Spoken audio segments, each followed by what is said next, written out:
guitar players and just a swell guy, good guy. We got Synyster Gates from Avenged Sevenfold right here. What's going on, man?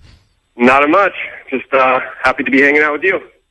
As always, man, we've had some good time. We've had some good times over the years, man. It's cool to finally it's true. finally have you on the show, and it's cool because earlier in the day, you asked me to remind you that you were going to be doing the show, and you text me, and I said, "Well, you have to remind me to remind you," and you text me at 6:30 a.m. your time and said you were going out surfing. How was it? Yeah, it was a lot of fun. It was actually good. I got a new board for my birthday, and it's really short, and I can't surf it, and it's been a month, and today was the first day that I finally actually did something cool, like standing up. So I had a blast, man. It was cool. Yeah, early morning. That's one thing I love about you guys is that, I mean, you still basically live in the same area where you grew up in Huntington Beach, still like the same, beach vibe in beach town. It's like you guys are really, you really are like this gang of friends that you've had your whole life. Yeah, definitely. It's what makes it, endurable. Because, we are very family oriented, and when you have good friends and you meet good friends as well on the road, and that's what keeps it all together. Because otherwise you're kind of just trapped in a box, as you well know, and you're let out of your cave for about an hour and a half a night, and then you go back. So, and without killing yourself and drinking yourself to death, you gotta have your friends around, friends and family. So. Well, absolutely, and you guys did. Nightmare was such a huge record for you guys. Went #1 on the charts. It was such a long tour. Is it weird to have some time off for the first time in a long time? At times it very much is. There are very, very few days where I can't find something fun to do, or somebody to hang out with. I'm right around the street from, Matt and Val and Johnny and everybody, my parents, my brother and stuff. So I'm here, they're here, and we just get our boogie on every day. We're insane. Now, were you? I mean, when Nightmare did? I mean, obviously, such huge business, and the tour was so successful. I mean, were you? Did you expect that to happen, or were you kind of like, because you guys went to the next level on this last record? How did you feel before it came out, and then were you surprised, shocked, expecting it to be as big as it was? I don't think we ever expected it. On City of Evil, we didn't expect it or hope for it. We were just, we started off as kind of a hardcore band, hardcore metal, that type of stuff, depending who you were in the band. And we just didn't expect to do anything but just hang out and do a little touring maybe at the very most. But this one, we definitely wanted it a little bit more. It just meant a little something extra. This is Jimmy's last compendium of work, and we really wanted people to get into it and know it a little more globally, to be honest. I know a lot of fans don't like to hear that, but we wanted to kind of spread the legacy a little bit more this time around, and it was an absolute honor when it was taken in with such affection and endearment, if that's even a word, from fans and stuff like that. So it was an amazing reception. We were very lucky. Well, and like you said, I think a lot of that was a kind of a tribute to Jimmy because, I mean, obviously it was kind of like for him. I think a lot of people, a lot of fans got it. Like they wanted to see this band get to the next level in honor of all the hard work that Jimmy had done, even up to this record, because he had actually played on the demos or wrote the demos. Is that correct? Like the record was done at the time of his passing. Is that correct? Yeah, I mean, he drummed out all the demos. He laid down some scratch vocals, and some of them which we used. We had a really haunting end vocal. The last one he put down was Fiction, and he basically says goodbye and stuff, and it's just real prophetic, kind of clairvoyant type ending, and it's directed at his loved one. So it was pretty haunting, to say the least, but we're really, really glad that we had that. It just adds that extra bit of magic. And as you know, he was a very special and magical dude to the ones who knew him, Yeah, and the thing about Jimmy, too, that because I was obviously a fan of Avenged way before we actually even met, but I was always really impressed by Jimmy's vocals. I thought, as a drummer, he was amazing, but singing wise, he had a great voice as well. Do you still use a lot of his parts on stage? Yeah, anything he laid down in the studio, which fortunately we got a little bit of stuff. We kind of made this conscious decision to utilize everybody else's vocals. Right. For me, it was a bad idea. But for the usage of Jimmy's vocals, it was an incredibly amazing idea. And so, the chorus of the first critical acclaim, the first one on that. I mean, he's belting it out, and some stuff on that record. There's a lot of his stuff, which is really, really cool. Yeah, he just sang like a bird. He had the incredible range of 20 whatever, and just I don't know, could do Michael Jackson like Michael Jackson. He was just a freak. He's just a total freak, total package. Yeah.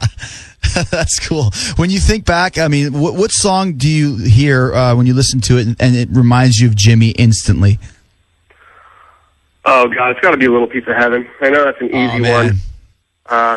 But as far as how I grew up kind of idolizing the dude, especially, I always idolized him as a drummer. I play a little bit of drums. I'm no good, but I always appreciated that and obviously his vocals. But I never knew that it was possible from my standpoint as an aspiring studio musician that I'd ever write a song.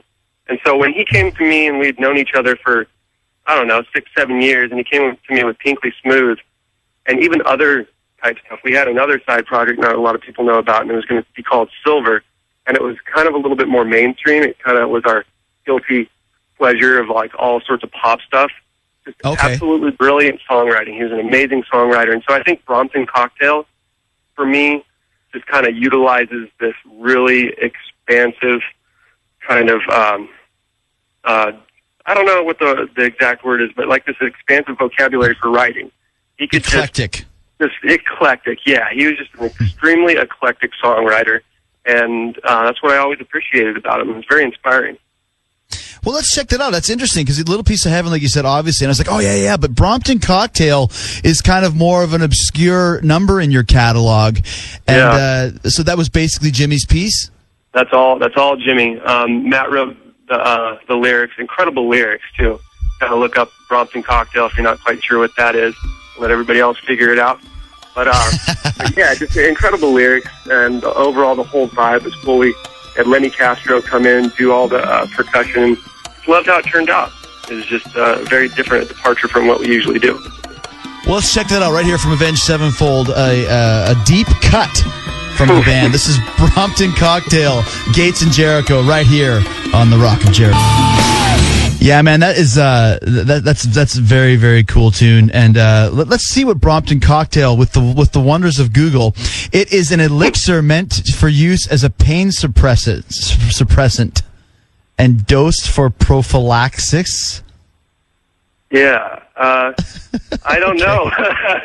It was it's basically used to kind of. I think it was an olden day sort of thing. I haven't looked it up in a long time, but I think it was it was a method of suicide.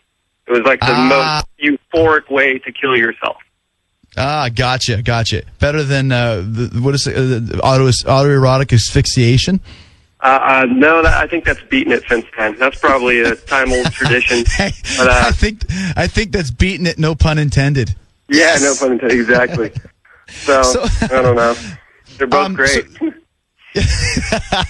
So you were talking about obviously the songwriting, and now you're at the point where it's time to maybe start writing some new songs. Is it going to be a change for you? I mean, obviously it will be. Is it going to be difficult to write songs without Jimmy around? Yeah, I mean, it's definitely not what we'd prefer, but of course, right. We've been doing a little bit of writing, and it's actually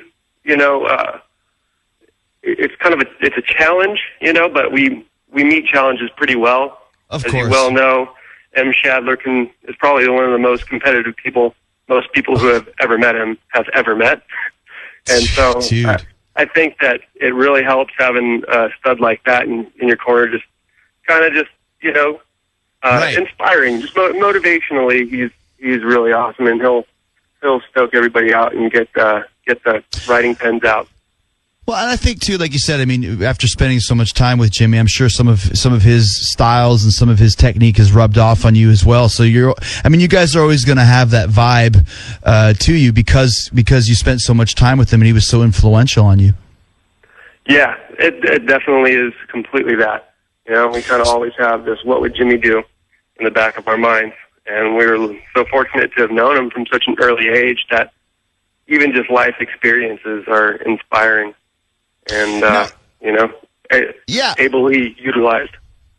Well, when you mentioned Pinkly Smooth, I mean, that was one of your bands that you had kind of a side thing. It was a real kind of a Mr. Bungle type of a vibe. Is that one of your earlier influences? Definitely. Yeah? Again, a Jimmy offering back in the day. I mean, it's one of the first things he played. He actually made me a mixtape. Dream Theater was the first thing he ever played me. Blew my mind. I never even knew anything like that had existed, and this was in 8th grade. But second to that was probably Primus, which I knew a little bit about, but Mr. Bungle I'd never heard of, and that is, to this point, still my favorite band. And, absolutely by far. A huge Patton fan. I think the bassist, Trevor Dunn, is one of the most incredible songwriters of all time. He definitely hooked all that kind of stuff up, and we just kind of messed around even when it wasn't Pinkly Smooth, hardcore concentrated writing. When we were jamming stuff out, it was always a little bit obscure and Danny Elfman and Bungle inspired, Well, and the thing to me too, and that's one of the things that when I really got into Avenged with City of Evil, which you talked about before, was in about 2004, 2005, guitar playing was not in vogue, and it really bothered me because being a metal fan, being a rock fan, I love solos, whether it's George Harrison or whether it's Jimmy Page or whether it's Kirk Hammett or whatever. And there was kind of a real dearth of that in the late 90s, early 2000s. I really feel that it was your work, and it was Zachy and Avenged as a whole, that brought guitar playing back into the forefront in heavy music. Was it when you started doing the City of Evil record, and even before that with Waking the Fallen, did you feel like, was it a conscious effort, like, I want to put guitar playing back into music? No, we almost went sort of the other way. I was always kind of a little bit more timid in my approach to Avenged Sevenfold, especially in the early days. But we just, you got to give credit to Dan. I mean, we tried and continually try to utilize everybody's strengths, and everybody's kind of shy about it in the same way. And so there's no like egos and no pushing one's strength onto the paper and to the canvas. And so it kind of just happened naturally. Everybody was just like, of course you should do solos. That's what you do. So we ended up kind of doing it, but it was never a conscious effort to do it because we felt there was a lack thereof. I mean, at that time we really had no clue. We didn't listen to too much radio, and the radio that we listened to was pure pop. Like, we were huge Britney Spears fans and stuff like that. So if we did turn on the radio, oh yeah, Oops, I Did It Again is a smash hit. But yeah, we have funny influences, but to us, Pantera was kind of still prominent, and Guns N' Roses and stuff. Stuff that we listened to already had solos, so we kind of had this weird. We lived in this kind of imagination world that it was still happening, And underground it kind of still was, but I think mainstream it wasn't really there. The kind of stuff we listened to, like I said, not to reiterate, it wasn't prominent, nor was it ever really prominent in that type of genre. Well, I mean, but now what has happened is you and Zachy have become like the guitar heroes for a new generation. Every Guitar World magazine I look, you're on the cover of, and I mean, and deservedly so. Like, I always said, like, you got to hear this band. Like, they remind me of like Ramones crossed with Guns N' Roses, crossed with Skid Row, crossed with Halloween. Like, there was so much guitar playing in it, the Malmsteen type stuff. Who were your influences when you were first playing? Oh man, well, thank you very much. It's awesome. I love the Ramones thing. I've never really thought that, but yeah, it's got that. It's the attitude of it is what really got me. Like, it's very angry but cool. Like, that's where I got the Ramones vibe from.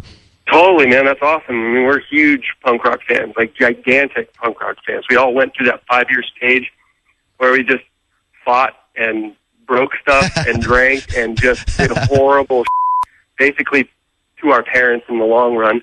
But yeah, I mean, we're horrible kids for a little bit. We lived it, and we lived the music. We were all in punk rock bands, dressed the part. It was just a huge thing for us. So certainly that energy kind of came from that, and how we kind of were as a really tight-knit group of people that just kind of gave the finger to everybody. You know, so that energy comes there. But as far as like the solos and stuff, I was always I love John Petrucci. I think he's absolutely incredible. Amazing. Yeah. Yeah, he's a total freak, you know. Friend of yours, right? Yeah, absolutely. Totally. I'm actually going to have him on the show in a couple weeks. I will tell him you said hi. Awesome. The last time I saw him, this is kind of a funny little story. I saw him at the NAMM show a few years ago, and I don't know if you've ever visited. Yes, you've been by the Schecter booth before. I've seen you there. Yeah. I don't remember much because they have the whole party thing going crazy, and they're passing around shots like it's water, Jägermeister shots. So literally every single signing I do at the Schecter booth, I end up like just completely blackout drunk. So I heard that John Petrucci and Steve Lukather were doing a little clinic over at the Ernie Ball booth. So I walked up, introduced myself, and they were kind of a little standoffish, but it was because I was slightly aggressive at that point, you know, and I think I quoted one of his things and used it as my own. You know, I'm smashed. And then they were going to jam, and they needed Lukather wanted to play guitar, but they needed a drummer, and Lukather is an amazing drummer. So before he decided to play, I said, I got the guy, and Jimmy was with me. So I walked in with Jimmy, and they were already jamming. So I screamed at him. I was like, you f***ed me. I got the best drum. That guy f***ing plays guitar. Play your f***ing guitar. I started fucking screaming at him. Got kicked out of the Ernie Ball booth. And that was the last time I ever saw my idol, John Petrucci. So, hello, John, and I'm very sorry about that. He probably remembers, that guy? Great. Oh, that guy. Yeah, I had silly gloves on and a hat, if that even rings a bell for him. So. Isn't that great? Isn't that amazing? Kicked out of the Ernie Ball booth in front of Lukather and Petrucci. Oh, yeah, it was brutal. So when we're talking about your solos, obviously you put a lot of time into your solos and a lot of writing into it. What are some of your favorite ones that when you put them down, you're like, oh, that was so cool? Oh man. We ask the tough questions here on The Rock, my friend. This ain't your typical interview. It's beautiful. I love it. I don't have... My wife's naked right now, exposing her butt. So just so you know, she's trying to X-rated Rock of Jericho. Yeah. And if it were anybody else but you, that information would be privileged. But yes, staring at my wife right now. It's very nice. Thanks, baby. I won't tell anyone, I promise. Okay, thank you. Yeah, so I don't know. I mean, I think some of the weirder ones, like there's a weird, like the one on Bronson Cocktail is kind of a little strange, and it's the first time I had experience like screwing around with feedback and pissing off the rest of the guys. Like that's probably their least favorite solo. And one of the first things got me into like playing with a Sustainiac. I don't know if anybody knows what the hell that is, but guitar players, they know. Yeah, guitar players, they know. They definitely do. Yeah. But yeah, well, something cool. But I don't know.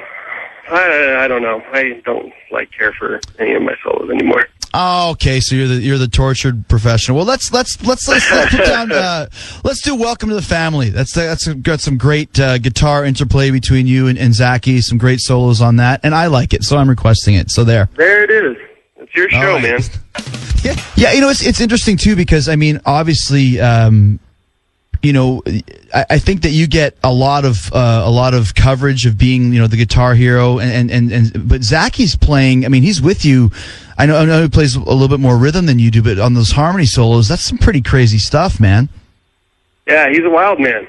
He'll hate for me to admit this, but he does it kicking and screaming. But when he gets it down, he's an extremely talented guitar player.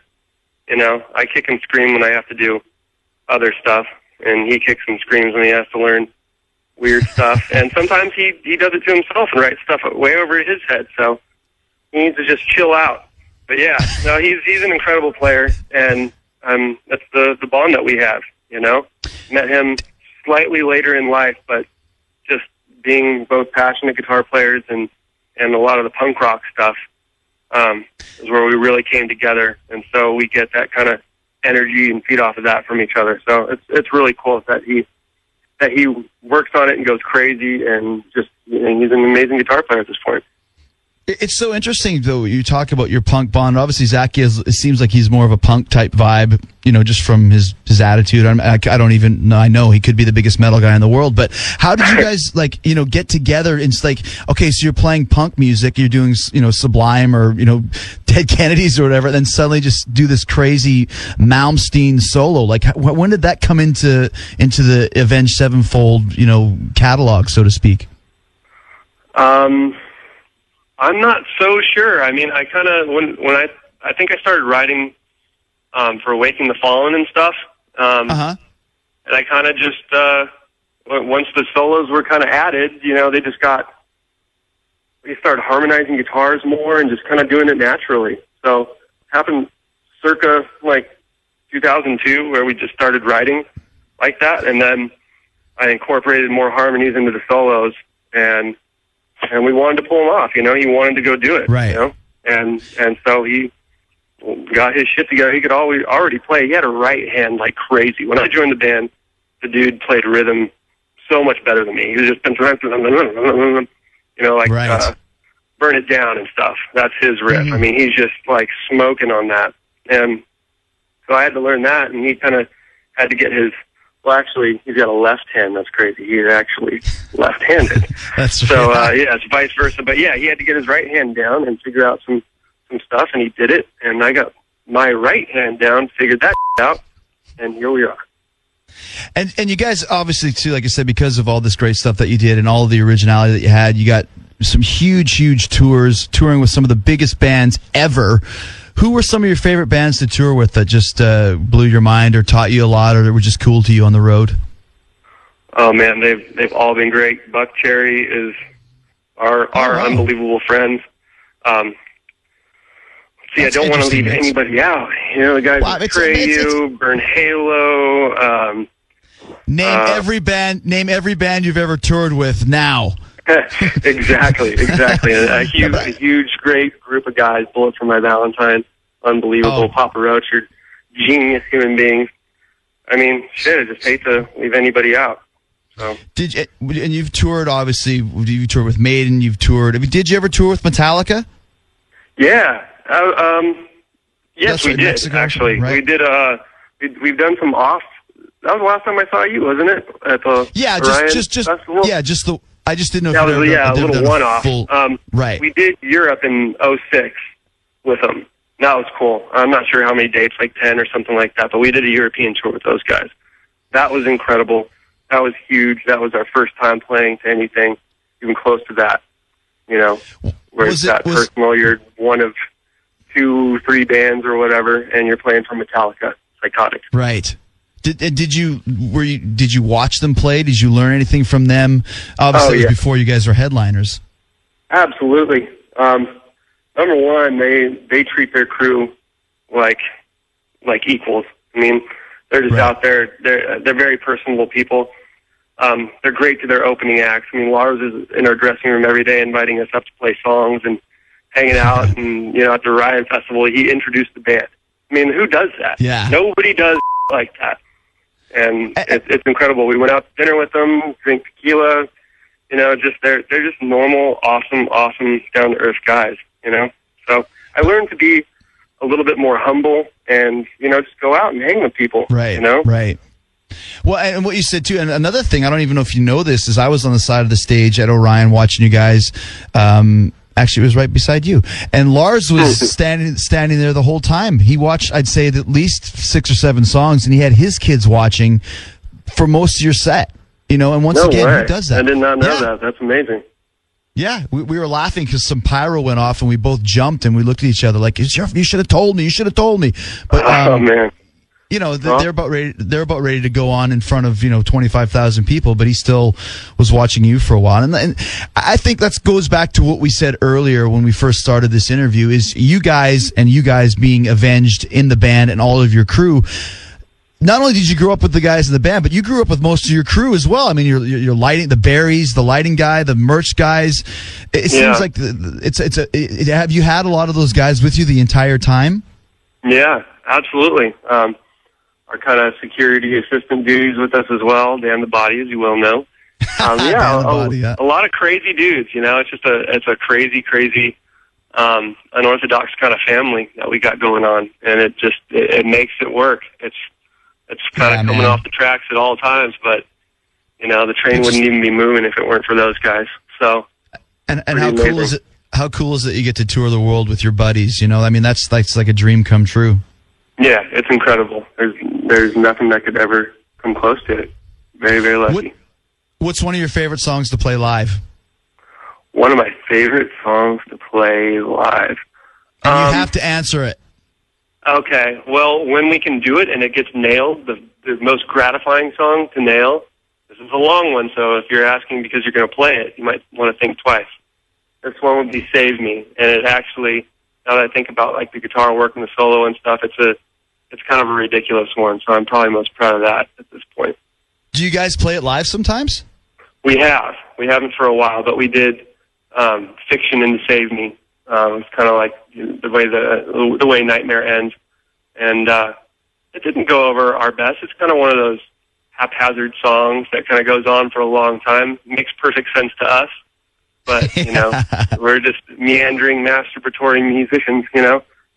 So imposing our will upon the innocent, but it was really gratifying. So we stopped doing it.